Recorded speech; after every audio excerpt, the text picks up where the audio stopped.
viniendo desde la semana pasada con la hematología muy asociada a la coagulación, la hemostasia. De hecho, van a ver ustedes que en muchos laboratorios la coagulación y la hematología son parte de la misma área, y ciertamente lo son. O sea, todos intervienen evaluaciones y conteos de concentraciones de algunos parámetros, al igual que en hematología, pero en el fondo sí son dos áreas muy diferentes. La coagulación es más compleja. De hecho, ya un nombre más formal, por así decirlo, la hemostasia, porque conlleva coagulación y la eliminación de la coagulación, ¿sí? Entonces, por eso es que el nombre ya más apropiado es llamarle hemostasia. Entonces, vamos a ir primero definiendo una terminología de este tipo, que la hemostasia es un mecanismo, es una serie de procesos mediante el cual se mantiene la sangre fluida dentro del sistema vascular, o sea, tener la sangre líquida.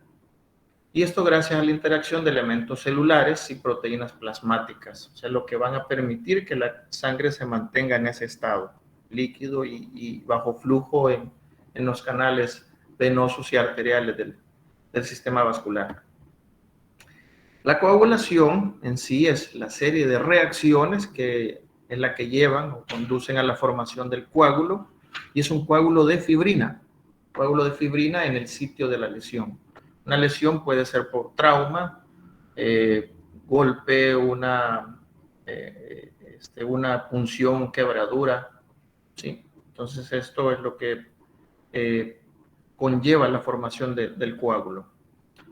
Y la fibrinolisis, si bien se forma un coágulo de fibrina, pues esa fibrina se tiene que romper. Entonces, la fibrinolisis es la serie de reacciones que llevan a la disolución del coágulo.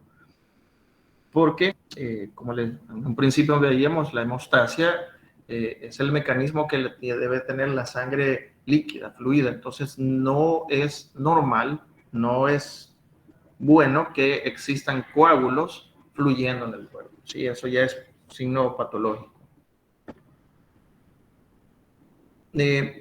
Los elementos que sí vamos a estar siempre tener presentes en la hemostasia: vaso sanguíneo, o sea, por donde fluye la sangre, no va a estar en otro lugar. Plaquetas, las plaquetas, si recuerdan en el análisis de un hemograma, pues el conteo de plaquetas forma parte del hemograma, el número y el tamaño con el volumen plaquetario medio, pero las plaquetas también son la primera línea de activación en la coagulación. Intervienen obviamente los factores de coagulación, que son los responsables, los encargados de formar el coágulo. Activadores fibrinolíticos, que son los que van a ejecutar la lisis de ese coágulo de fibrina.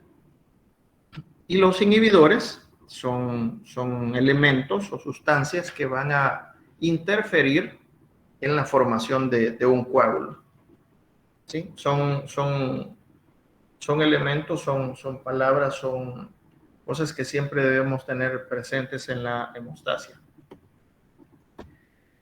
Bueno, la hemostasia es un proceso que depende del sistema vascular, ¿sí? Porque estos son los que llevan la sangre en toda parte del cuerpo. Cuando existe una injuria, el sistema vascular se retrae, se cierra, esa luz por donde va la sangre se comienza a cerrar, disminuyendo el volumen de sangre que se pudiera llegar a perder en el sitio de la lesión.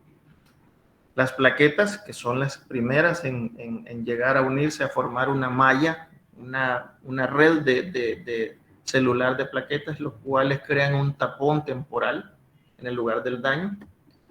Luego la cascada de coagulación, que es esta cascada porque se desencadena un paso tras otro, es como golpear una pieza de dominó, ¿sí? Después de haberse iniciado eso, su proceso normal es terminar en otro punto, y este otro punto donde termina es creación de un tapón de fibrina mucho más estable que el tapón temporal que han hecho las plaquetas.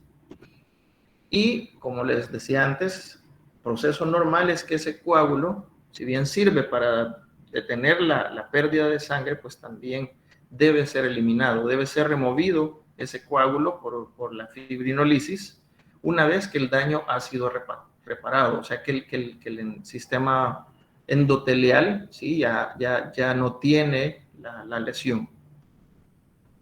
Una fotografía electrónica de unas plaquetas, ¿sí? Ahí el tamaño, ustedes ya le conocerán, ahí particularmente su contenido. El paso 1 entonces de la hemostasia, de la coagulación en este caso, ya es la vasoconstricción, ¿sí? Como quiero ver si puedo poner esto.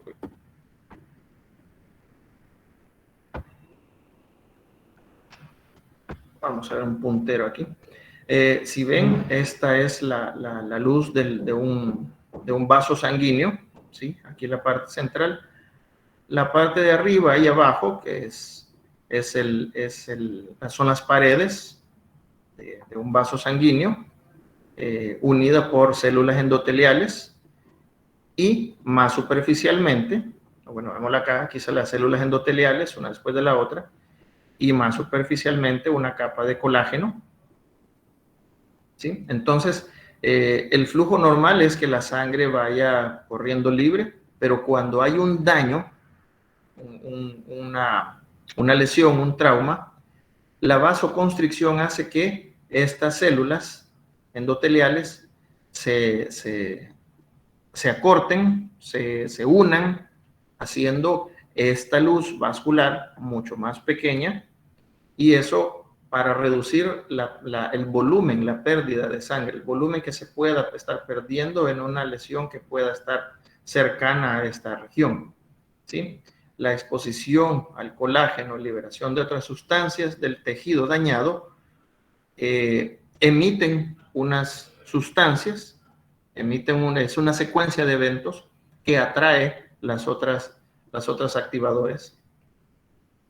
Entonces, ocurre la primera hemostasia o la hemostasia primaria, que son las plaquetas. Si ven aquí estos elementos blancos, son las plaquetas, ¿sí? Aquí está la pared vascular, aquí están las células endoteliales, aquí el colágeno, y aquí tenemos una lesión, ¿sí? Esta abertura donde la sangre puede estarse perdiendo por acá. Entonces, las primeras en llegar, en activarse por esas sustancias que emiten del parte de la colágena, hacen que las plaquetas se unan unas con otras. ¿Sí? Las plaquetas se activan, los elementos internos que las plaquetas tienen se exponen en la superficie y se unen unas con otras, haciendo un primer coágulo que es frágil, es sumamente lábil, que se llama un coágulo o trombo plaquetario. Y esta unión acá, esto sirve para hacer la primera hemostasia, la primera coagulación, por así llamarla. Entonces, aquí vemos esta rotura donde la sangre, aquí vemos un ejemplo de estas células rojas que pueden estar saliendo ahí por el lugar de la lesión, que cuando las plaquetas se adhieren, aquí vean una fotografía electrónica, las plaquetas ya no son tan finas, tienen muchas estructuras que salen de su membrana que la hacen que se unan unas con otras, y se genera aquí este primer coagulito para evitar que la sangre siga fluyendo. Vean acá cómo la pared celular se va haciendo más pequeña, más pequeña, más pequeña aquí la luz, porque hay una vasoconstricción, lo que permite que haya menos volumen de sangre en esta región. Y esto es lo que se convierte y se conoce como la hemostasia primaria. La hemostasia secundaria es ya en sí la activación de la cascada de coagulación. ¿Sí? Una serie de factores, la mayoría de estos factores son sustancias proteínicas, son elementos sintetizados principalmente en el hígado. ¿Sí? Intervienen iones calcio, las plaquetas mismas, para hacer un coágulo más estable. Este se llama un coágulo de fibrina, porque es el punto final de la cascada de la coagulación, generar un coágulo de fibrina. Entonces, factores son enzimas, ¿sí? Son cadenas de proteínas inactivas en condiciones normales, están fluyendo en sangre, que cuando reciben el llamado de alerta o la activación misma, son capaces de activar una tras otra, generando lo que se conoce como cascada de coagulación. La formación de la fibrina, la activación de la cascada de coagulación, puede deberse principalmente por dos vías, ¿sí? Que se conoce como la vía intrínseca, que se activa por el contacto con el vaso dañado, y la vía extrínseca, que se activa por sustancias liberadas por el vaso, o sea, no exactamente por ese lugar.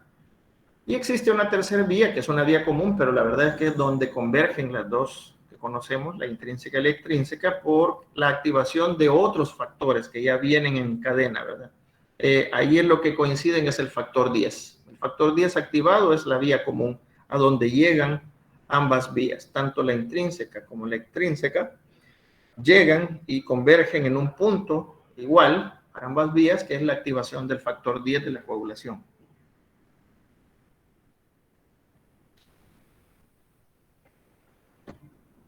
Ok, un pequeño esquema, no es con intención de memorizar ni nada. La activación de la vía intrínseca se inicia cuando fosfolípidos actúan sobre el factor 12. ¿Sí? Tenemos el factor 12 aquí, llegan los fosfolípidos, se convierte en factor 12 activado. A su vez activa al factor 11, que también está libre, y esto con la presencia del factor 12 activado, que va a activar al factor 11, al 10. Llegamos aquí donde existe factor 9, perdón, y a su vez que va a activar al factor 10, que aquí es donde llega la vía común. En la vía extrínseca es más corta por la línea de activación, son otros los factores involucrados, que inicia por el factor 7.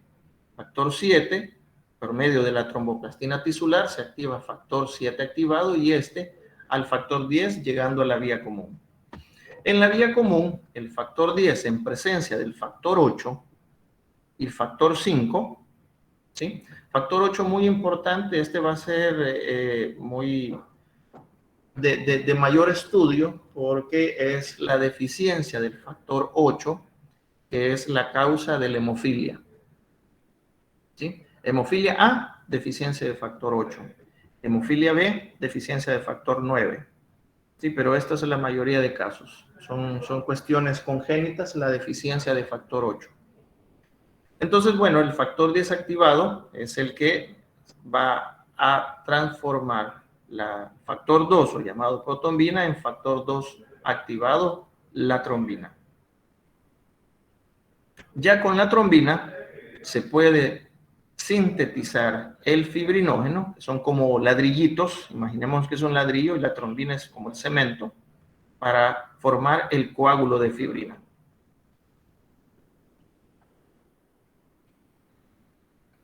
¿Ok? Vamos bien. Recuerden, si hay una duda, consulta, por favor, pueden hacerla en cualquier momento. Si gustan, pueden anotarlas hacia el final, no hay ningún problema. Todos podemos hacer consulta siempre.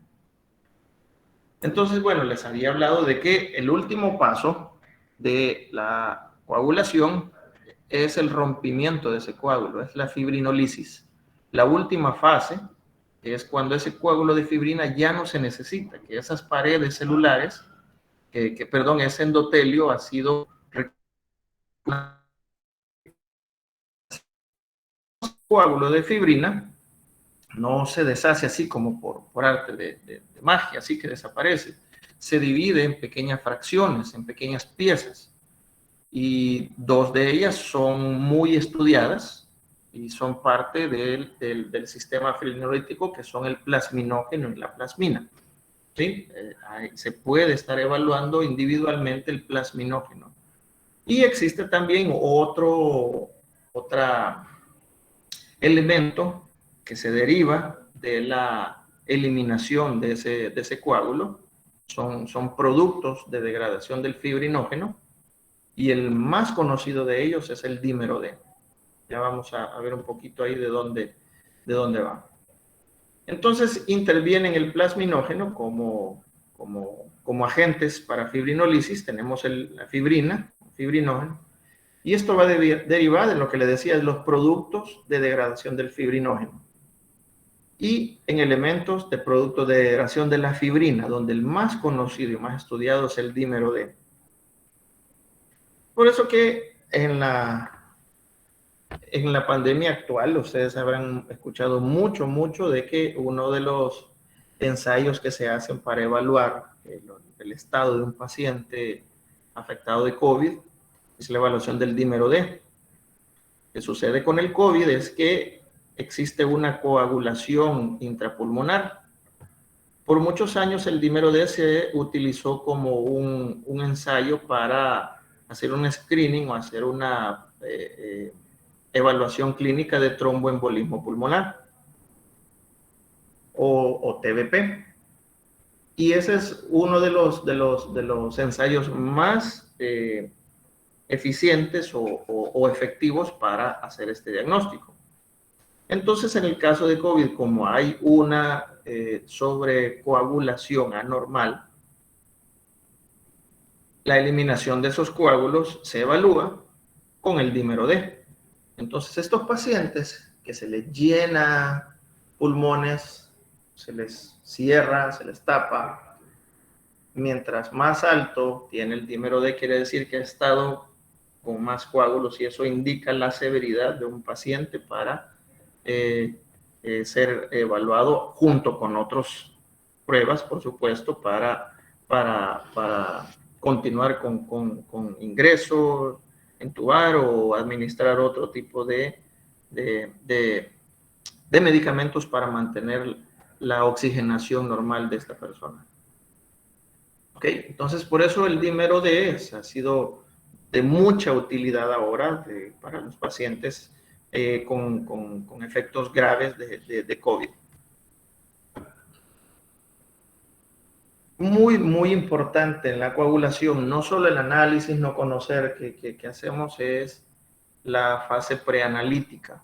Sí, yo les comentaba la semana pasada en la toma de la muestra, me importa mucho en hematología, pues por la misma calidad de las células, y coagulación no va a ser la excepción. De hecho, es una de los análisis más afectados por la fase preanalítica, de la toma de la muestra. En primer lugar, saber de qué se debe colectar en un tubo, tapón azul o tapón celeste, para nuestro medio es más fácil identificarlo como un tapón celeste, que tiene el anticoagulante citrato de sodio.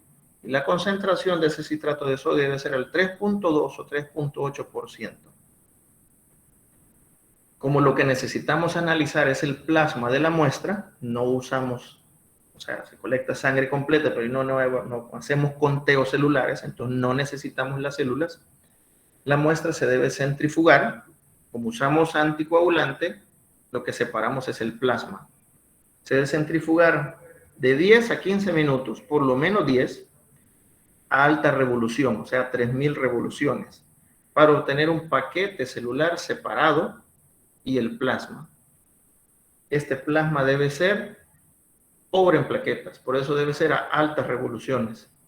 ¿Sí? Una centrifugación menos tiempo, porque dice, tengo mucho trabajo, o esta muestra me urge, la voy a centrifugar 5 minutos, esa ya es una posible error en el análisis. O estamos utilizando una centrífuga que está ajustada a menos revoluciones, por ejemplo, en ureanálisis, la centrifugación es baja, 1500 a 2000 revoluciones.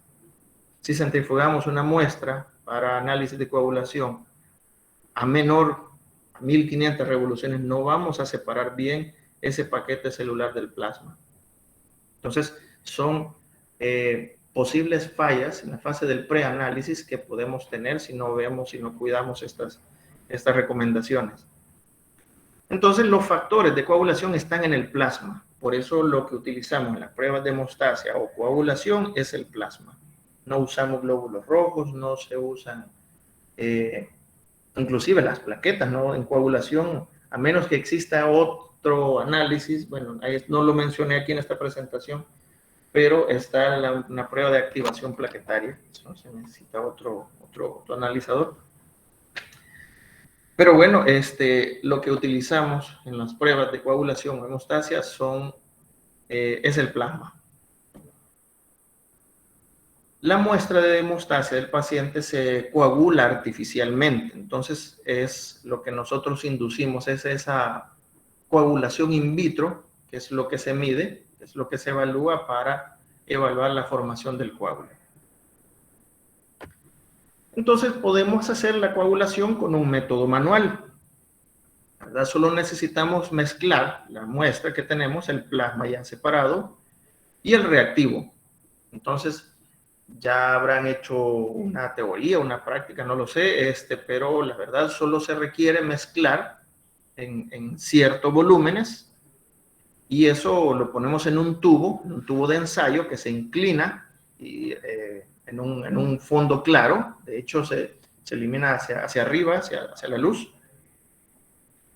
Y nosotros debemos comenzar a contar con el cronómetro desde el momento que agregamos el reactivo. ¿Sí? Hacemos una evaluación inclinándose de adelante hacia atrás para ver cuándo se forma ese coágulo. Ahí uno puede hacer un método manual que en el momento que ese coágulo se forma, el cronómetro se debe detener y ese es el tiempo que ha tardado en formarse el coágulo y es lo que reportamos. Métodos mecánicos, ya es la utilización de sistemas, de equipos, de analizadores, en donde también se pone a reaccionar el plasma y el reactivo en una copa o tubo plástico. Lo mejor es siempre el plástico porque el vidrio es un activador de coagulación. Entonces el instrumento es capaz de hacer una medición óptica de esa formación de coágulo. Entonces, cuando se forma ese coágulo, se interrumpe una corriente eléctrica que el equipo puede, bueno, dependiendo, o sea, hay distintos principios que los equipos utilizan, pero la idea es la misma. El equipo va a detectar la formación de ese coágulo. Aquí lo que sucede es una efectividad mayor porque va a depender mucho de la experiencia, de la agilidad para ver ese coágulo cuando se forma en el momento preciso. Cuando ya estamos en el análisis, ya se involucran parámetros que debemos estar reportando. Decimos, es un tiempo de formación en coágulos, que son segundos. Entonces, se hace la prueba, los métodos de coagulación, y ya aparecen los ensayos o los parámetros como el INR. Entonces, ¿qué es el INR y el ISI? Estas pruebas aparecen en el TP o el tiempo de protombina y esta es la que se debe reportar en segundos y también como INR, o sea, están enlazados. Cada vez que se reporte el tiempo de protombina o TP, se debe acompañar con el INR. INR significa Índice de Normalización Internacional, que se desarrolló para estandarizar el monitoreo de la terapia de pacientes anticoagulados. Aquí es el motivo por qué mucha gente no reporta el INR, porque dice que está utilizado para pacientes anticoagulados, como que quiere decir que para los pacientes normales no es importante reportarlos, pero lo correcto es que siempre vaya acompañado el TP con el INR.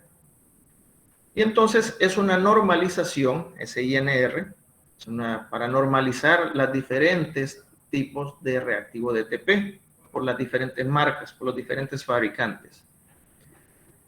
Esto es por el índice de sensibilidad internacional o ISI que tienen estos reactivos, cada marca de reactivo de tromboplastina o TP. Entonces, debe de tener un valor de ISI o índice de sensibilidad internacional acorde al rango que esta estandarización internacional acepta o permite para poder valorizar el resultado del INR. O sea, aquí una palabra no lleva a la otra, así todo está conectado. Entonces, el INR, la verdad, es producto de una fórmula. Es producto de una fórmula. Este INR, o índice de normalización, va a provenir de la división entre el valor del paciente del tiempo de protrombina o TP entre el valor que tengamos de un TP normal, puede ser de un control o puede ser un pool. Bueno, un pool es la unión de muestras, pero la verdad se debe de utilizar un control normal comercial porque tiene demostrado que no carece de factores. Por eso se considera como un rango normal de referencia, es un valor. Entonces, la división de este TP de paciente contra el valor que tenemos ya de control, eso hacemos una exponenciación al ISI. El ISI siempre va a venir en la documentación del reactivo que estamos utilizando. El valor estimado debe ser de 1.3 a 1.5. La verdad es el deseado debe ser cercano a 1. Cercano a 1. Puede ser 0.98, puede ser 1.2, 1.3, ¿sí? Pero lo ideal es lo más cercano a 1.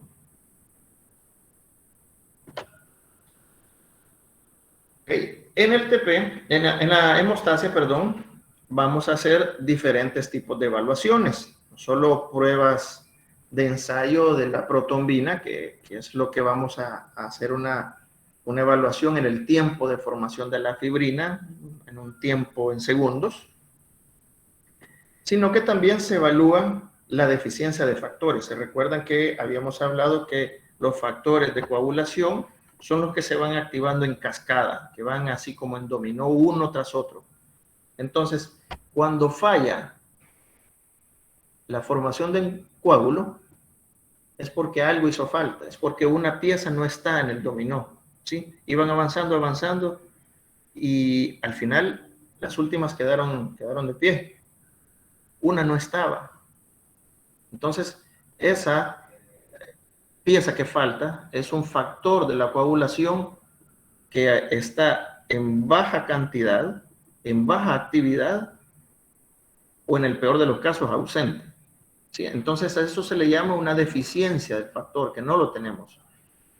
Es el ejemplo que yo les decía de la deficiencia del factor 8. Es en donde se encuentran los pacientes hemofílicos, pacientes que sangran por nada. A veces por tener un golpecito que a nadie le podría hacer nada, una persona está sangrando y no es posible detener ese sangrado, no tiene ese factor. Y está también las pruebas básicas que evalúan la formación de la fibrina, ¿sí? Que son la conversión, que evalúa cuantificación, la concentración del fibrinógeno en fibrina, y son el tiempo de trombina y el fibrinógeno. Inhibidores, ¿a qué se refieren? Se refieren a sustancias, moléculas, que van a atravesarse, por así decirse, a la activación de un factor tras otro. Van a estar involucrados como que van a estar rechazando la formación de ese coágulo. Entre ellos, proteína S, proteína C o antitrombina. ¿Sí? En diferentes puntos de la activación del coágulo, estos inhibidores se van a presentar. No es el propósito de la presentación ahorita, conocerlos todos todititos mencionados, solo es importante saber que existen fallas en la coagulación porque no se tenga un factor, ¿sí? Por la deficiencia. Puede ser que una persona tenga muy bien la actividad de sus factores, que tenga todo en la cascada de coagulación, pero por motivos genéticos, por adquiridos, por intoxicación, por lo que sea, Aparecen inhibidores, son los que se van a atravesar en la formación de ese coágulo. O sea, puede ser que la falta en la formación de un coágulo se deba por la presencia de inhibidores. Bueno, ¿qué es lo que sí podemos hacer entonces? Ya sea por métodos manuales o por métodos mecánicos o automatizados. Una de las primeras pruebas es el tiempo de protombina, abreviada como PT o TP, es igual. ¿Qué necesitamos? El plasma, que es lo que ya hemos obtenido centrifugando la muestra, recuerden, a altas revoluciones por 10 a 15 minutos. Y el reactivo, que es una tromboplastina que ya tiene calcio en su interior, en su formulación. Entonces, la mezcla de la muestra con la tromboplastina nos llega a la parte final de una formación del coágulo. Hay unos valores de referencia estimados entre 10 a 13 segundos. Eso es lo normal. Pero siempre va a haber que revisar el inserto del reactivo que estemos utilizando y toda marca va a decirle que cada laboratorio debe establecer sus propios rangos de acuerdo a su población. En nuestro país no contamos con un instituto que nos haya dicho y nos diga en El Salvador el rango normal o el valor de referencia es este. ¿Sí? Entonces, nos basamos a los valores que aparecen en los insertos, por lo menos el valor que tenemos que tomar de referencia, el del reactivo que estemos utilizando. El TP, el tiempo de protombina, lo podemos expresar y lo podemos utilizar en diferentes formas. Actividad, el tiempo de protombina. Tiempo en segundos, que es la más común. El INR del TP, que yo les comentaba que deben estar unidas, aunque no sea un paciente anticoagulado. Y un ratio o una media de TP. También el reactivo nos permite hacer un ensayo adicional que se llama derivado del fibrinógeno, pero esto es poco utilizado. Esto aplica únicamente para muestras normales. Por eso es poco utilizado. ¿Cómo se hace? ¿Cuál es el principio del método del tiempo de protombina? Pues bueno, tenemos aquí nuestro tubo de muestra ya centrifugado. Vean la parte inferior. Tiene el paquete de glóbulos rojos. Es una muestra con anticoagulante de citrato de sodio. Tiene el 3.2%. Entonces, en la parte de arriba nos queda el plasma. Cuando queremos hacer la reacción en un analizador, esto es lo que sucede, que es la misma forma de hacerlo manual, solo que los volúmenes se duplican. Entonces lo que se hace es que se toman 50 microlitros de plasma. Si lo queremos hacer manual, utilizamos 100. Se incuba, se dan las condiciones de un cuerpo. Se incuba por 3 minutos a 37 grados centígrados este tubito con este volumen de muestra de plasma. Pasado ese tiempo, se agrega en el equipo 100 microlitros de reactivo. Si lo hiciéramos manual, lo queríamos ponerle el doble, 200 microlitros. Entonces, en este momento, cuando se agrega el reactivo, comienza a contar el reloj. Echamos a andar el cronómetro. El equipo automáticamente, por los sistemas de sensores ópticos, mecánicos, pueden detectar que se deposita el reactivo. Y nosotros, pues, a nuestra vista, cuando se hace manual, lo tenemos que evaluar el tiempo de que se forma el coágulo, esa mezcla, para entonces detenerlo y ver en cuánto tiempo se hace ese coágulo. El equipo lo que hace, utiliza un filtro para la emisión de luz y a 660 nanómetros detecta el tiempo de formación del coágulo. ¿Sí? Y como ya habíamos visto, ya tenemos el tiempo del valor del paciente, tenemos el valor del control normal que estemos utilizando, el resultado de esta división, hacemos la exponencia del valor del ISI del reactivo que estemos utilizando y ya tenemos el INR. Aquí, bueno, no le pude quitar, ahí son nombres comerciales de reactivo, no le hagan caso a eso. Entonces, se reporta en segundos el tiempo de formación del coágulo, utilizando un analizador semiautomatizado o automatizado. Nos va a dar resultado en pantalla, impresión en tira, y para poder registrar ese análisis. ¿Okay? ¿Alguna duda ahorita con el tiempo de protombina? Mecánicamente o manualmente es igual, solo nos cambian los volúmenes que vamos a utilizar.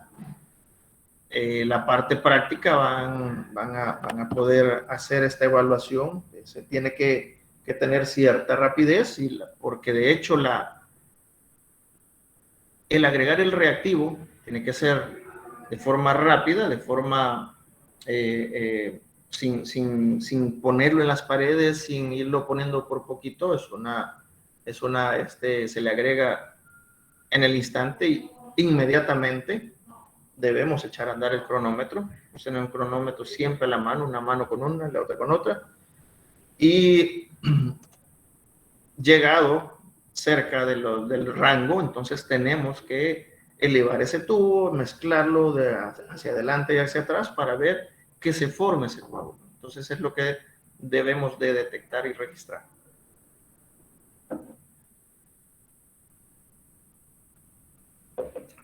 Ok, entonces, la otra prueba que se hace como rutinaria es el tiempo de tromboplastina parcial activado, que también se conoce Buenas como... tardes, sí. Perdón la Sí, interrupción, que dijo que si teníamos alguna pregunta. sí, Con dígame. respecto al ICI, yo tenía una duda porque el rango que usted puso es de 1.3 hasta 1.5. Entonces, ¿qué tan recomendable es utilizar más altos de 1.3? Porque en un artículo yo leí que era preferible menor a 1.3. No recomendaba más de 1.3 porque reflejaba la variabilidad que podía haber en, en esa prueba. Correcto. Entonces, Sí.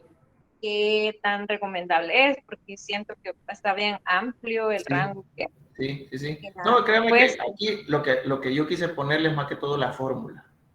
Este valor de 1.3 juntos a 1.5 en verdad está muy alto. Por eso les decía que lo mejor es lo más cercano a 1, porque esa variabilidad ya está muy alta. O sea, está permitiendo valores muy, muy altos. Entonces no es recomendable que sea tan... Esto que dice el nivel óptimo, yo creo que esto es un documento extra ahí que se me pasó, no lo quité, perdón.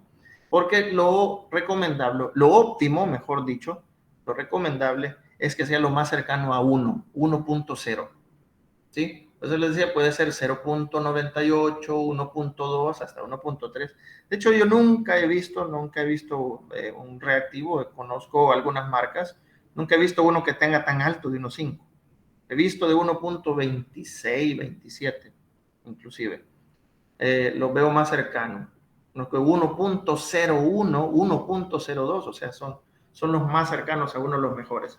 Por eso sí, no tomar, no considerar este dato, porque esto no es verdadero, esto no es lo óptimo.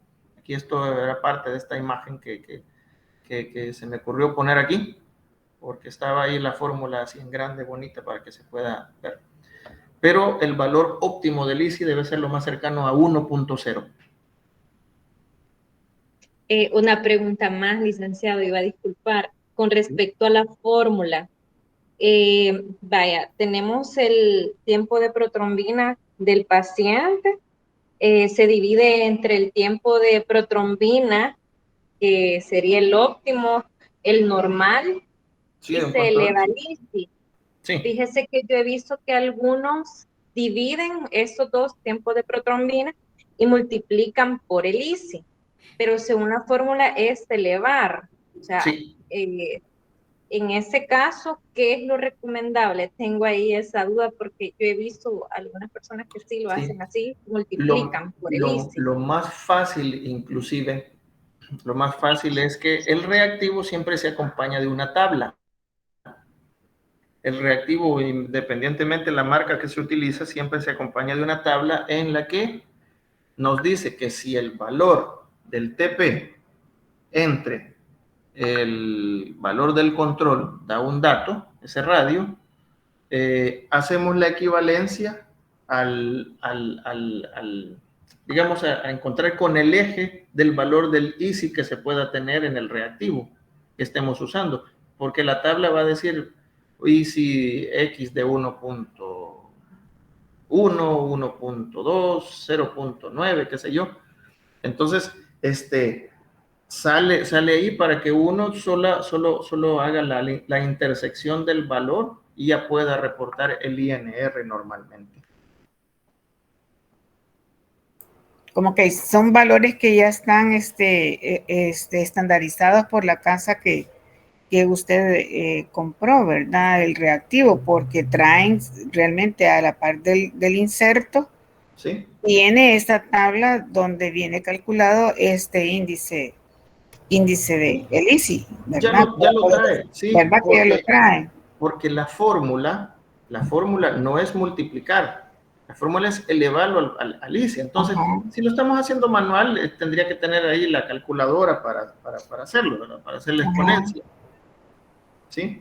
Pero ya el reactivo, los fabricantes ya le facilitan eso a uno y sale una tabla con los valores que depende de cuánto me dé este resultado de esta división. Yo busco en la tabla a cuál INR me equivale según la columna del ISI que yo esté utilizando en ese momento. Sí, correcto. Entonces ya nos adelantan eso.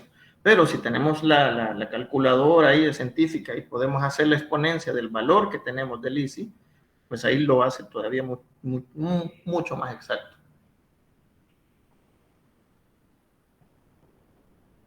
¿Ok?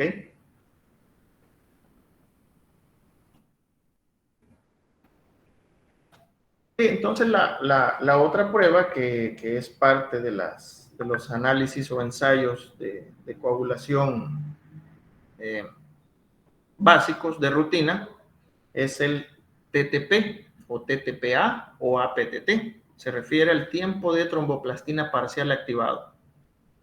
¿Qué necesitamos? Bueno, necesitamos también el plasma, la misma forma de extracción, el análisis, la centrifugación y extracción del plasma, más un activador que tiene fosfolípidos, ¿sí? Que es el reactivo, y aparte un reactivo que nos provea los iones calcio. Y esto al final nos va a dar la formación del coágulo de fibrina. En distintos libros de texto o insertos de reactivos vamos a encontrar valores de referencia. Esto no está escrito en piedra, ¿sí? Esto es sugerente. Dice de 30 a 40 segundos, o sea, tenemos reactivos, yo conozco reactivos que sus rangos son menores a esto porque son más sensibles. De hecho, 40 segundos ya lo considero ya muy alto. Esto ya no es normal para mí. Pero bueno, va a depender del reactivo que estén usando. O sea, si el inserto del reactivo que usted tiene dice que ese es el rango porque eso es lo que han establecido en sus estudios, pues ese es su rango de referencia. Pero siempre el llamado, ¿verdad? Y el asterisco, que va a depender reactivo, instrumento, población en estudio. Y siempre vamos a encontrar con lo que les diga que cada laboratorio deberá establecer sus rangos de referencia. Por eso les hago la aclaración que esto siempre se debe tomar con reserva y deberá ser revisado el reactivo que estemos usando. De ahí va a depender. Si hay un valor más universal, es cierto, puede estar incluido, pero para mí 40 segundos ya es muy alto. Ok, pero bueno. Esquemáticamente, ¿cómo se hace este análisis del TTP? El principio del método. Tenemos nuestra muestra centrifugada con un anticoagulante de citrato, 3.2%. Después de centrifugar nos queda la parte de abajo las células y la parte superior el plasma, el cual tomamos, haciéndolo en equipo, 50 microlitros de plasma. Esto se lleva a incubar 1 minuto 37 grados. Pasado ese tiempo, se agregan 50 microlitros de reactivo, del TP, y esta mezcla de muestra y reactivo se deja incubar 3 minutos a 37 grados centígrados. Pasado ese tiempo, se agregan los iones calcio, un reactivo adicional, uno más, que lo permite el cloruro de calcio, ¿sí? Se le agregan 50 microlitros y comienza a cortar el tiempo para la formación de ese coágulo. Si lo hiciéramos en un método manual, pues son cantidades más. ¿Por qué es el doble? Porque mientras más volumen, más fácil ver el coágulo. Si alguien lo quiere hacer con 50, pues perfecto, vamos a tener bien poquita muestra, va a ser más difícil verlo. Entonces lo duplicamos y lo queremos hacer manual. Necesitamos 100 microlitros de plasma, incubar 1 minuto 37, pasado ese tiempo, 100 microlitros del reactivo de la PTT. Esa mezcla se incuba 3 minutos a 37 y después 100 microlitros de cloruro de calcio. En ese momento que estamos agregando el cloruro de calcio, echar a andar el cronómetro. Como el valor normal va a empezar alrededor de los 25, esa formación del coágulo, o sea, esa mezcla, lo sacamos del incubador porque lo vamos a tener a 37 para comenzar a mover ese tubo de adelante hacia atrás y ver cuando se forma el coágulo. El equipo lo que hace pues es tirar luz, porque es óptico, y siempre hace 660 nanómetros, hace la detección por turbidez de la formación de ese coágulo. Y es lo que el equipo nos va a reportar en pantalla o en impresión de un papel, o en lo que podamos ver con nuestros ojos que el coágulo se haya formado. Una vez más, ahí lo que tenemos es un poco que la experiencia o la práctica o la luz misma, que es la que nos va a dar el valor más exacto. ¿Sí?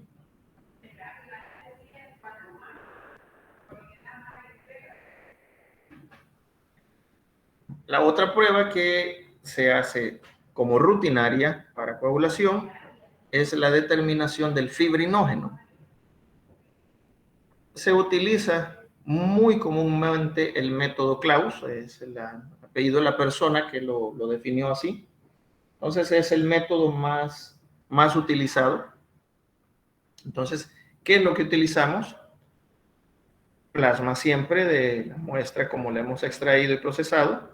Se utiliza un buffer especial para este análisis y reactivo de trombina. Usualmente el reactivo está ya bufereado para hacer la reacción y eso nos va a llevar al coágulo de fibrina. Valores de referencia, pues yo diría que anda en 350, todavía es normal, aunque ya es bajo, hasta 350 miligramos por decilitro. Esta es una concentración. Aquí, a diferencia del tiempo de protombina, TP, y el tiempo de tromboplastina parcial activado, TTP, que los reportamos en segundos, cuando se forma el coágulo, el fibrinógeno lo reportamos en concentración. Lo que sucede es siempre un tiempo en que se forma un coágulo. Pero aquí lo que utilizamos es una gráfica, una curva de calibración. Recuerden que todo lo que se reporte en concentración debe ser calibrado. Viene producto de una curva patrón o un estándar que nos dice a diferentes valores qué concentración le corresponde. Es entonces que para el principio, para realizar este ensayo,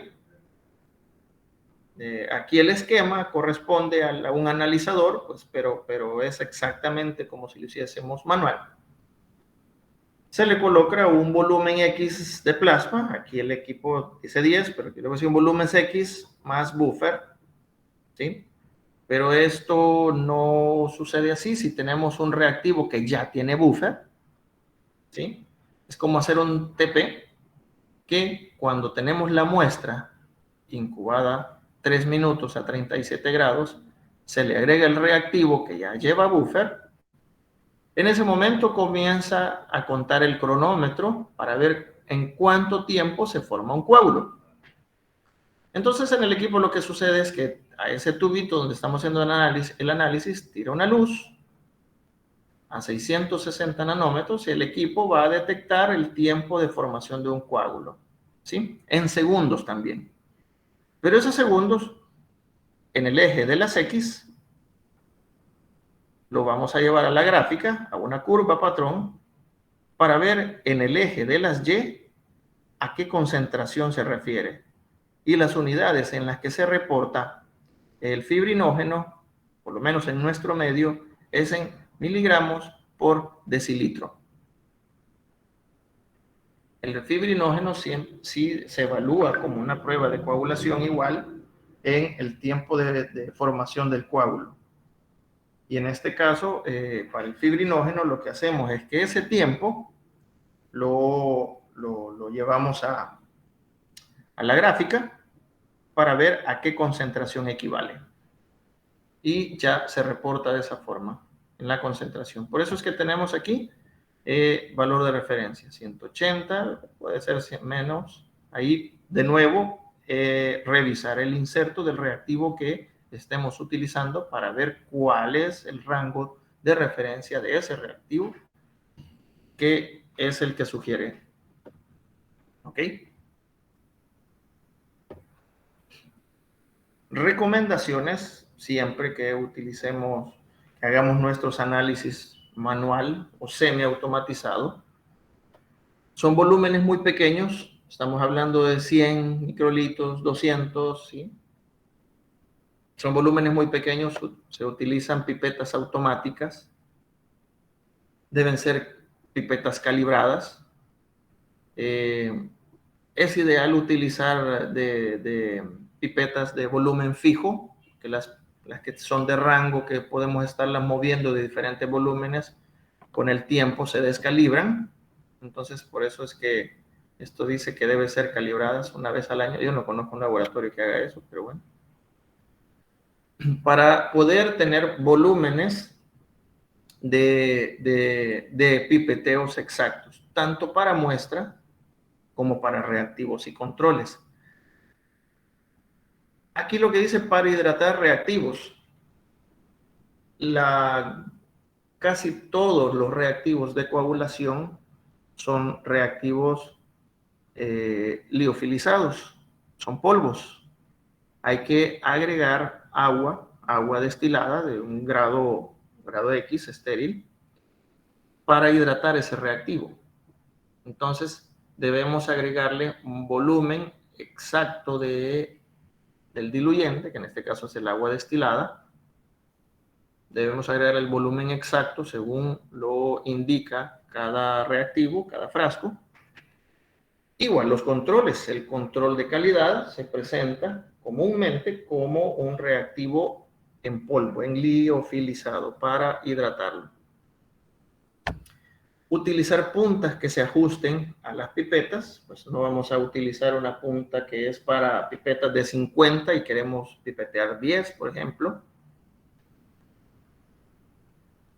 Lo ideal, puntas nuevas. Obviamente en nuestro medio muchas puntas son reutilizadas, pero las condiciones son las que nos llevan a hacer eso, pero lo ideal es utilizar puntas nuevas siempre para cada análisis. Y descartar muestras hemolizadas o lipémicas. ¿Por qué se deben descartar? No, lo ideal es no procesar muestras hemolizadas, porque muestra hemolizada es por la ruptura de glóbulos rojos. Cuando hay ruptura de glóbulos rojos se liberan a la muestra sustancias que activan la coagulación. Entonces, puede hacer que tengamos valores anormalmente cortos o anormales prolongados, que uno puede pensar que tenga una deficiencia de factor o que tenga alguna afectación patológica en los tiempos de coagulación. Por eso, por principio, una muestra hemolizada no se debe procesar para coagulación. Muestras lipémicas, bueno, va a depender del grado de lipemia que presente una muestra por la calidad del reactivo, cuando hablamos de un equipo. Pero cuando lo estamos haciendo un método visual del análisis de la formación del coágulo, una muestra lipémica no nos va a dejar ver ese coágulo, se nos va a ocultar. Y de repente, cuando no nos damos cuenta, ya está coagulado. Entonces, la lipemia nos oculta visualmente la formación del coágulo. Va a depender qué tanto sea la gravedad de esa lipemia, entonces, para poder valorar si analizarla o no. ¿Sí?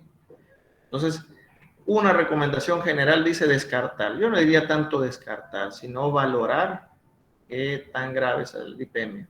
La hemólisis, sí, por mucho que se diga que el reactivo es bueno, no le afecta a la hemólisis, es un error. Eso es falso. La hemólisis siempre va a afectar las pruebas de coagulación por la liberación de sustancias de esos glóbulos rojos rotos.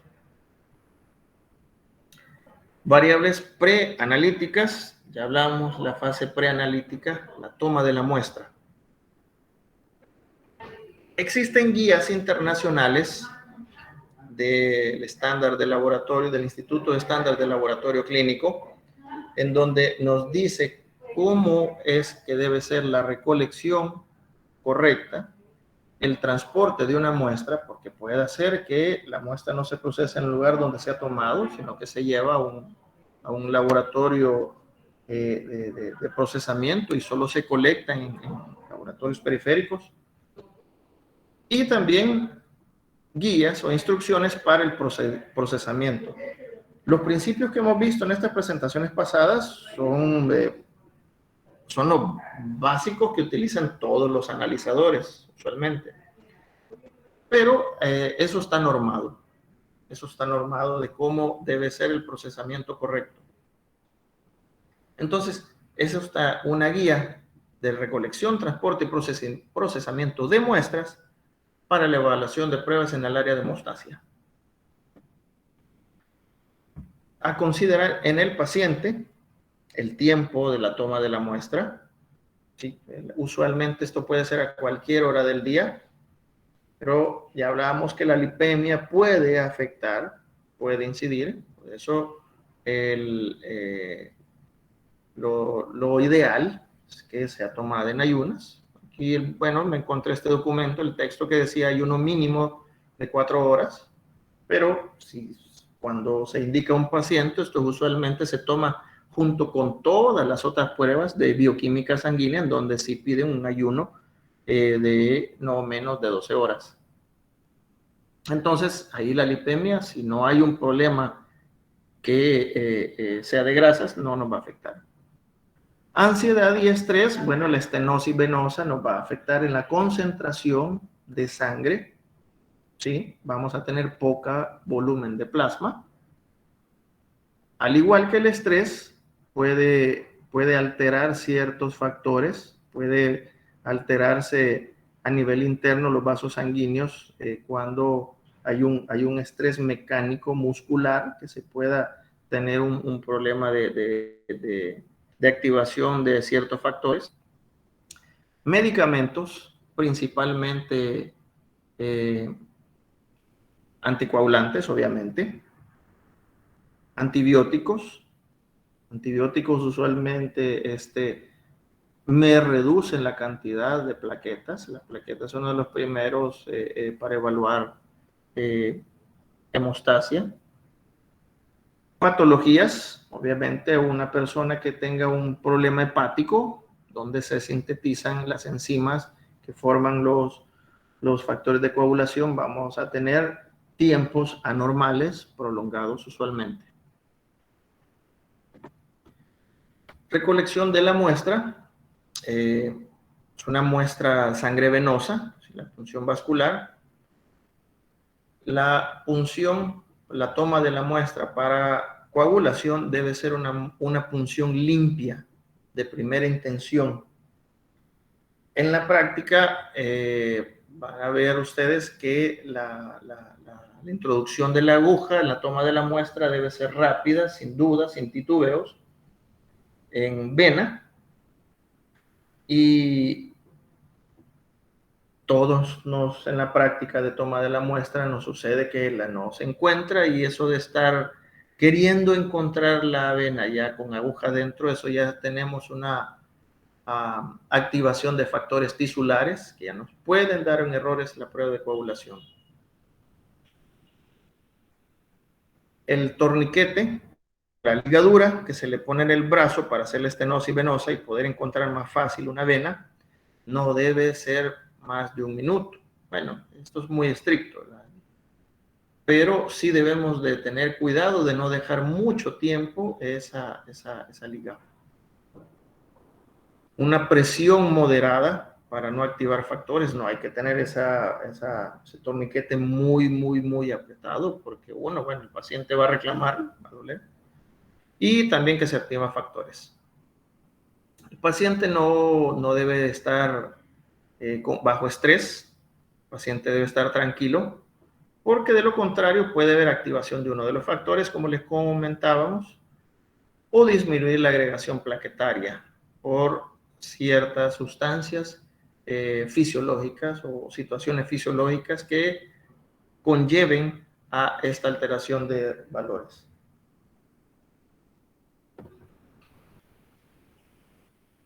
Ya han visto también ustedes que para los diferentes análisis que hagamos vamos a tener diferentes tubos. Los tubos tienen una identificación en color. Internacionalmente ya están identificados, ya está no importa la marca, incluso para tubos de recolección de la muestra hay marcas. Entonces, independiente de la marca, los tubos están identificados por colores. Y los colores nos hacen saber si tiene anticoagulante, si no tiene anticoagulante, si es ELTA, si es citrato de sodio, si es heparina de litio, si el que no tiene anticoagulante tiene activador de coágulo o no, ¿sí? Entonces, los tubos van a estar identificados. Y como ya hablábamos en un principio, para coagulación utilizamos los de la tapón celeste. Bueno, yo lo miro celeste, aunque los textos digan que es azul. Y nadie me saca de eso. Bueno, tapón, porque sí existen tubos de tapón azul, que eso sí se ven azules. Entonces, tubos de tapón celeste son los que se utilizan para coagulación.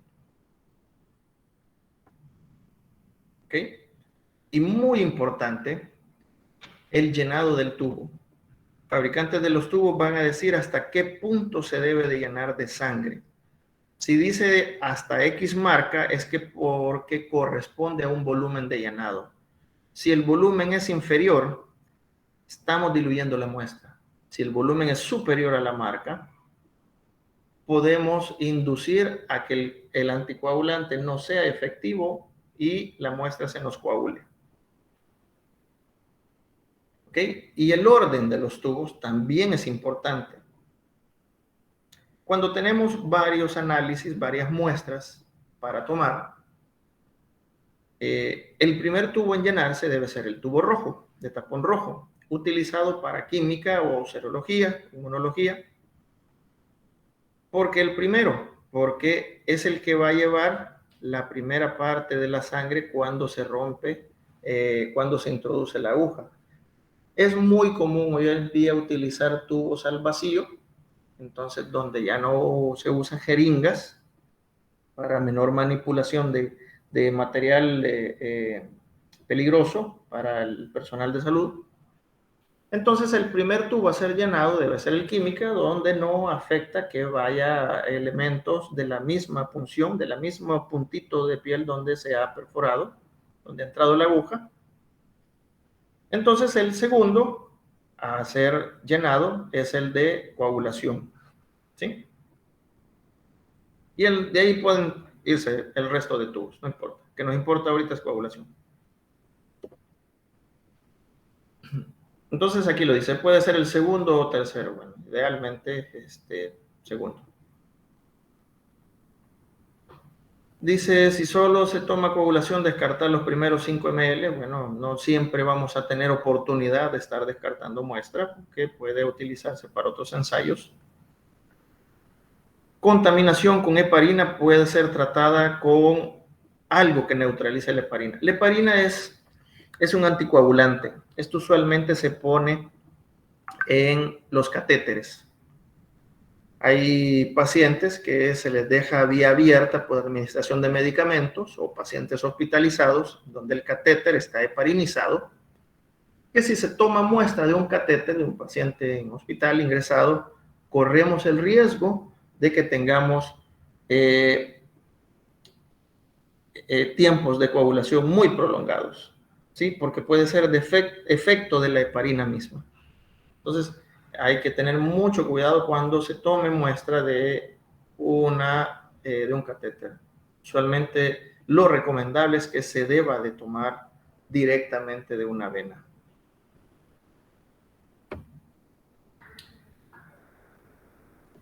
No voy a entrar en detalle de esto.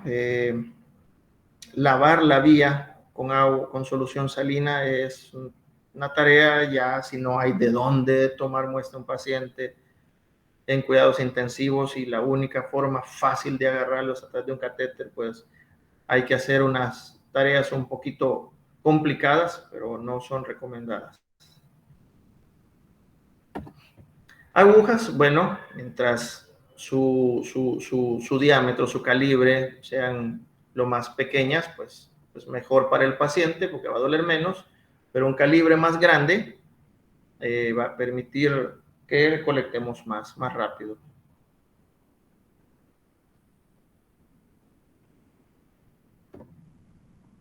Okay, lo que hablábamos del anticoagulante, 3.2% a 3.8% de citrato de sodio, para poder tener una proporción de muestra de sangre de 9 a 1. 9 partes de sangre por una parte de anticoagulante. No utilizar tubos preparados. Los tubos preparados no van a cumplir con esta concentración de anticoagulante. Por más que queramos reducir costos, si queremos nosotros preparar los tubos, los resultados no van a ser los reales, los esperados. Vamos a tener un factor de interferencia muy alto si utilizamos tubos preparados. ¿Por qué razón este anticoagulante y no ELTA? Bueno, porque tiene una osmolaridad cercana a la del plasma. Los estudios internacionales de EASY evaluados están bajo esa concentración y es la recomendada por la Sociedad Internacional de Trombosis y Hemostasia.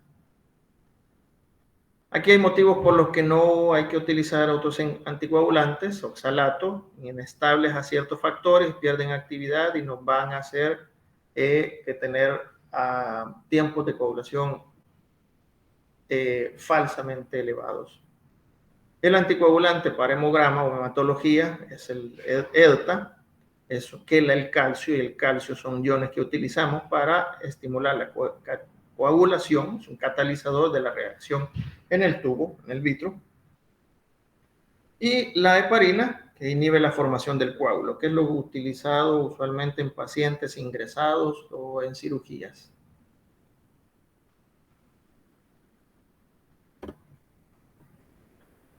Los procesamientos de las muestras, hay instrucciones y guías internacionales, ¿sí?, que nos dicen que hay que, cuando se tome la muestra, hay que invertir el tubo delicadamente para homogenizar la muestra. No, el mezclado no debe ser por agitación, porque rompen los glóbulos rojos, y ya sabemos que el rompimiento de glóbulos rojos hemoliza la muestra, que a su vez nos altera los análisis de coagulación. Hay que observar que después de esta mezcla, que esa muestra no esté coagulada, y lo que hablábamos antes, rechazar muestras hemolizadas. En el peor de los casos se puede evaluar o probar cuando hay una hemólisis natural del paciente. Hay casos, hay condiciones muy raras donde por mucha delicadeza con la que se trata una muestra, el paciente está hemolizando, ¿sí?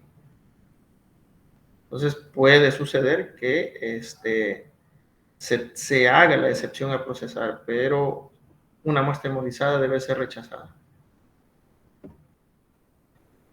Hablábamos de las muestras lipémicas que puede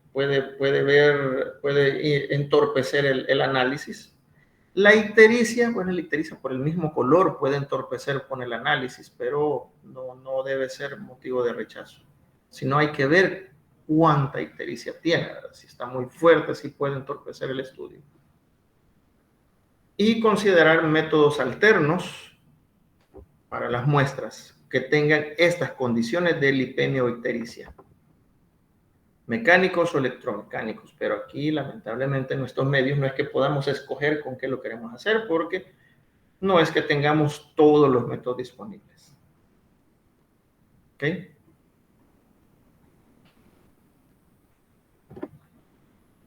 Lo que les decía de la muestra debe ser centrifugada a altas revoluciones. Hay centrífugas, este es un esquema de una centrífuga muy viejita, esta es una foto muy viejita, que, ¿se acuerdan? Al principio decía 3000, es un texto, pero 3500, o sea, más alta revolución, está bien, no hay problema. Hay centrífugas que se calibran a gravedades, o sea, 1500 gravedades, equivale a lo mismo. Al principio decía 10 minutos, aquí 15 minutos, mejor todavía, ¿sí? La idea que nos tenemos que recordar son a altas revoluciones por 10 a 15 minutos. A temperatura ambiente, ¿por qué dice? Porque existen centrífugas refrigeradas. Son pocas, existen, pero para coagulación no es necesario centrifugar en centrífuga refrigerada. Entonces, ¿qué es lo que tenemos a altas revoluciones por esta cantidad de tiempo? Que tenemos bien separado, entonces, el paquete de glóbulos rojos. Arriba nos queda un poquito donde están los glóbulos blancos. Y la parte superior, el plasma. Y como ha sido bien centrifugado, todos los elementos pesados, todos los elementos formes, incluyendo las plaquetas, se van a la parte inferior.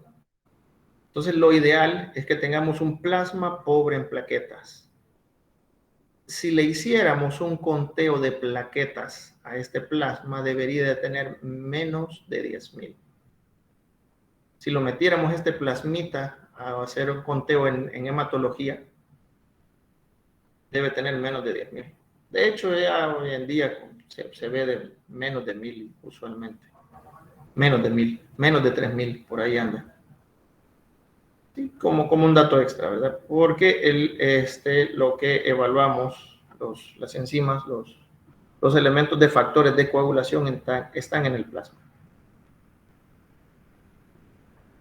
¿Ok? Entonces, como recapitulando las fuentes de error más comunes en coagulación, la extracción de sangre traumática, si hacemos punción muy salvaje o si estamos queriendo encontrar la vena una vez adentro del brazo, es una punción traumática, eso va a causar hemólisis, va a causar estenosis, activación de factores, etc. Si tenemos una ligadura o un torniquete muy prolongado, selección inadecuada del tubo o anticoagulante, tomar la muestra en el tubo que no es, muestra hemolizada o en el peor de los casos coagulada, eso no va a servir. Interferencia de fármacos, pueda deberse antibióticos o cualquier otro elemento. Aspirinas, aspirina no es antibiótico, pero la aspirina es un anticoagulante, nos va a dar ese problema. Error común, bueno, un retraso en la entrega, obviamente afecta a un buen diagnóstico, a una buena evaluación clínica. Tuvo mal etiquetado, ahí va a ser el peor de los errores, podríamos procesar una muestra equivocada, eso sería de lo peor. Puede hacer que el análisis lo hagamos bien, pero en la muestra incorrecta.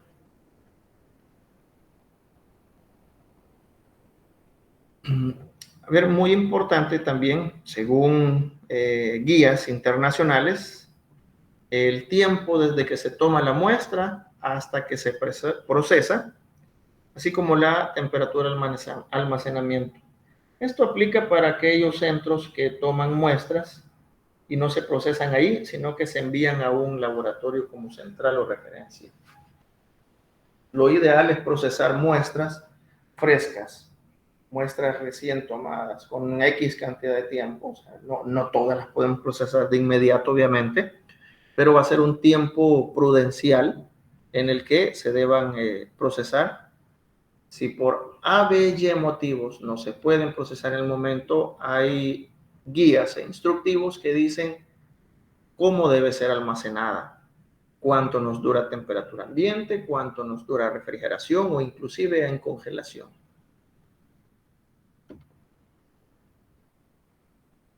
Estabilidad de tubo sin centrifugar, o sea, ya con la muestra, sin destapar, es 4 horas. Después de que se ha tomado la muestra, si dejamos la muestra así a temperatura en refrigeración de 2 a 8 grados, 4 horas. El tiempo de protombina puede variar dependiendo si el paciente está bajo tratamiento de heparina o anticoagulantes orales. Recuerden que hay condiciones que la gente genera coágulos. Esos coágulos son peligrosísimos, entonces a las personas se les administra ya bajo concentraciones controladas anticoagulantes orales, que cuando nosotros analizamos una muestra de un paciente que está bajo esta terapia, los tiempos ya no son normales. ¿Sí? Y esto es a considerar también.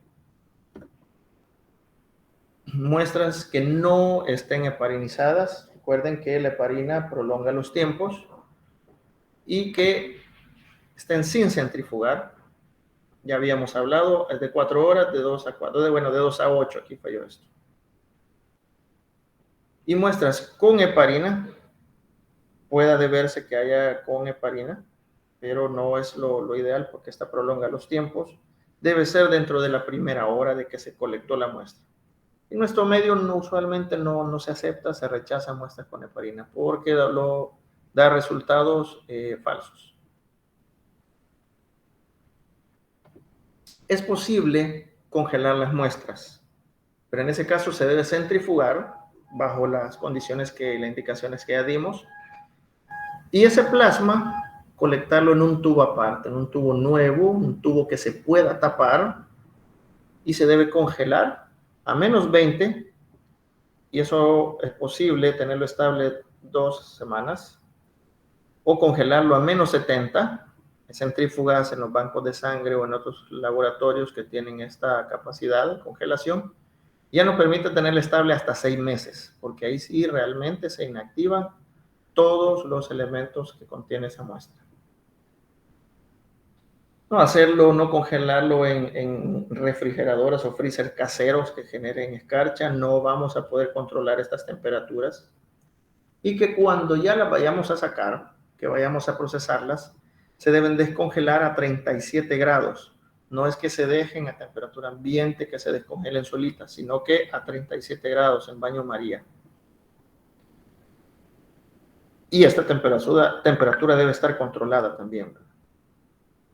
Evaluar inmediatamente después de descongeladas en un intervalo de no más de 2 horas. Esto debería ser un caso de estudios, evaluaciones científicas que se creó yo, porque para clínica nadie va a esperar un análisis después de 6 meses o algo así, ¿verdad? Entonces esto debe ser analizado una muestra lo más pronto que se pueda. Control de calidad, pues es algo que siempre debemos acompañar en nuestro análisis. El control de calidad es la referencia de que lo que estamos haciendo lo estamos haciendo bien, y que la indicación es procesar al menos un control normal y uno anormal. Control normal va a tener los datos o valores esperados, rangos normales de un paciente. Control anormal, muy importante también, porque es la que nos va a decir si los resultados estén alterados. En coagulación lo alterado es alto, conteos altos, o si se tratase de factores, actividades bajas, o sea, conteos bajos en actividad, siempre debemos considerar ambos niveles y se deberán establecer rangos de cada control de acuerdo a las condiciones de trabajo de cada laboratorio. Yo le agregaría las condiciones que diga el fabricante de cómo se debe proceder.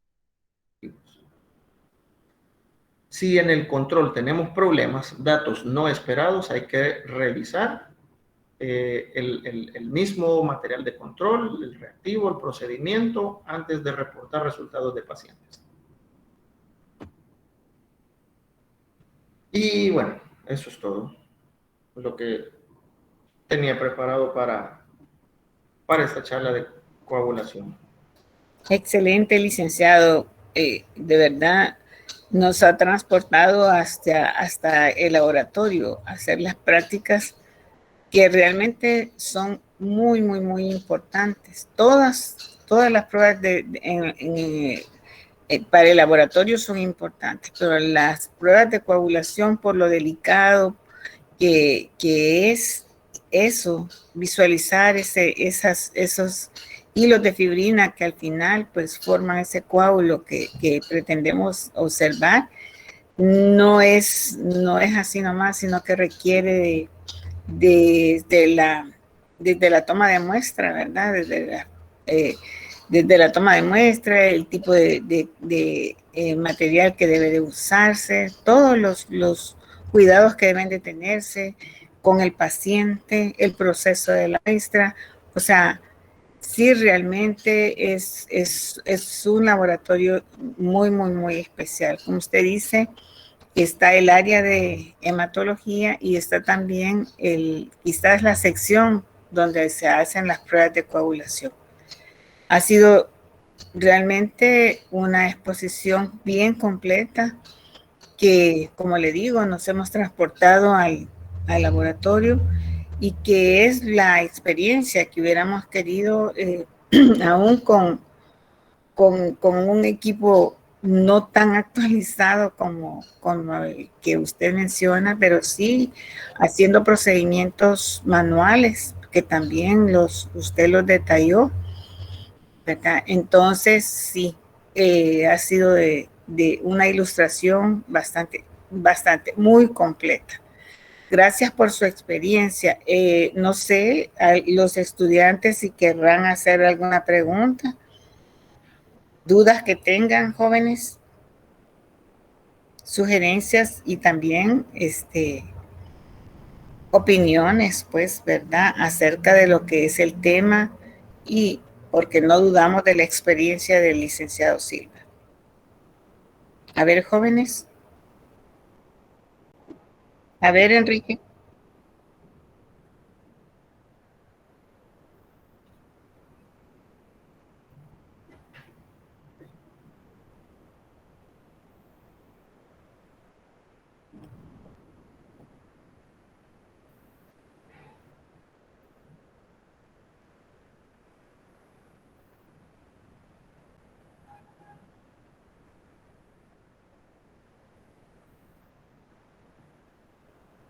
Gracias. Sí, con gusto. Gracias a ustedes siempre por el tiempo que me permiten compartir esto.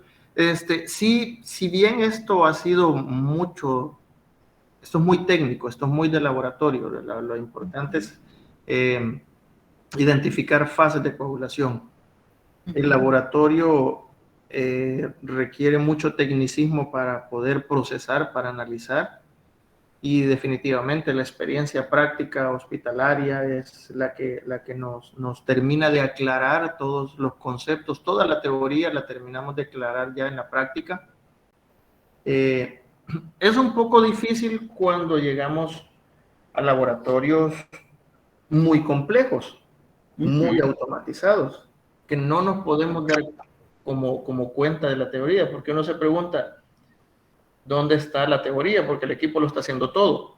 Así es. Pero lo importante es saber el principio, porque el principio se aplica a cada análisis. Por eso cuando mirábamos los esquemitas del principio de una prueba X, por ejemplo, hacer el tiempo de protombina, yo les decía, se agrega manual esto y lo vamos haciendo así.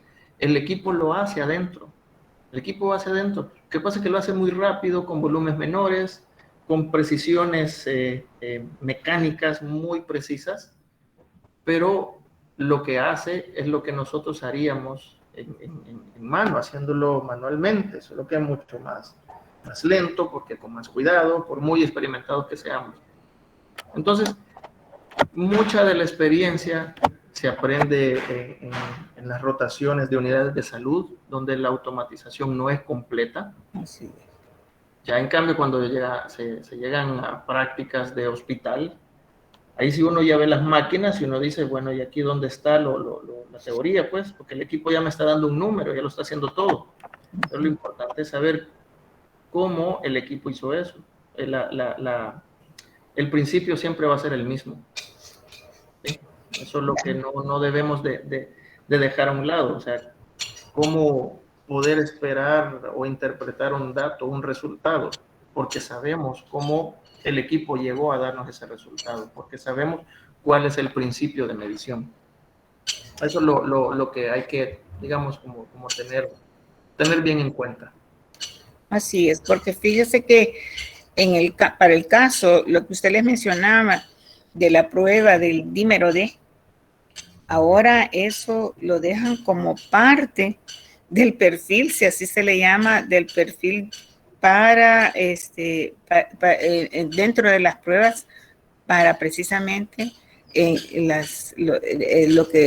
trabajo de laboratorio para el virus, ¿verdad? Para el coronavirus.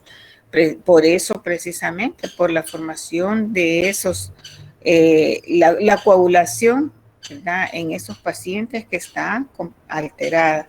Y de ahí, pues, correcto, la importancia, usted mencionó antes el dímero D, muy poco se mencionaba, incluso poco se procesaba para la muestra para hacer ese tipo de análisis, y ahora es una de las principales pruebas que se indican para los pacientes con coronavirus.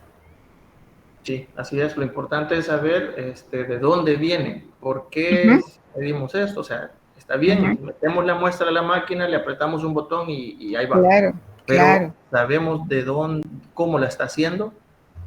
Podemos interpretar un resultado alto, bajo, normal, ¿sí? Entonces, es por eso es que el principio, la teoría siempre debe estar presente, porque eso es lo que nos permite analizar o interpretar un resultado que una máquina nos da. Así es. ¿En qué porcentaje, de laboratorios o cómo considera usted en qué porcentaje se realizan las pruebas en forma manual y qué porcentaje ocupan aparatos automatizados? Usted que está en el medio. Los hospitales del Ministerio de Salud, que se llama tercer nivel, que son los más grandes equipados, ¿verdad? Llámese Hospital Bloom, Hospital Rosales, utilizan sistemas automatizados completamente. O laboratorios grandes, ¿verdad? Sí, sí, sí. Luego hay laboratorios de mediano volumen en donde utilizan sistemas semiautomatizados. Lo que uno hace es añadirle a través de pipetas los reactivos, y los aparatos tienen lectores. O sea, ahí lo que nos está ahorrando es el ojo, eso de estar viendo la mallita. Claro. El caso del coagulómetro, ¿verdad? Sí, sí, para hacer fibrinógeno, por ejemplo, dosificación del fibrinógeno con coagulómetro se puede hacer, ¿verdad? Correcto, son aparatos pequeñitos de mesa que muchos laboratorios usan para no hacerlo manual a ojo. Y de ahí la gran mayoría de laboratorios pequeños que se hace manual. Manual, sí. Así es. Gracias, sí, licenciado. A ojo. Sí, la práctica. Hay que desarrollar la vista y ser ágil con el dedo para activar el cronómetro. Solo por mencionarles y contarles, bueno, en nuestro tiempo, que ya hace bastante, cuando pasamos por coagulación en el Hospital Rosales, era sumamente, eso era, pero ni idea la forma manual en que se trabajaban las pruebas de coagulación.